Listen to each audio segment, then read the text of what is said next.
আসসালামু আলাইকুম। 21-22 শিক্ষাবর্ষের preliminary to masters প্রোগ্রামে ভর্তির বিজ্ঞপ্তি প্রকাশিত হয়েছে। আপনারা যারা প্রিলিমিনারি টু মাস্টার্স কোর্সে ভর্তি হতে চান তারা আবেদন করতে পারবে। যেমন এখানে বলতেছে যে 21-22 শিক্ষাবর্ষে প্রিলিমিনারি টু মাস্টার্স ভর্তির কার্যক্রম অনলাইনে প্রাথমিক আবেদন 14 মে বিকাল 4টা থেকে শুরু হবে 27 মে 12টা পর্যন্ত, অর্থাৎ রাত 12টা পর্যন্ত চলবে।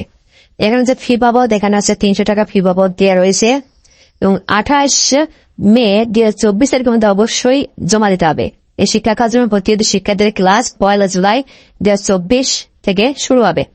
এখানে সাধারণত যোগ্যতা দিয়ে দিয়েছে। দেখো এখানে যে বলতেছে যে ভর্তি ইচ্ছুকের সনাতন পদ্ধতিতে 400 নম্বরে ন্যূনতম 40% পেতে হবে, অথবা যদি গ্রেডিং হয় তাহলে সেক্ষেত্রে দেখা যাচ্ছে 2.0 পেতে হবে।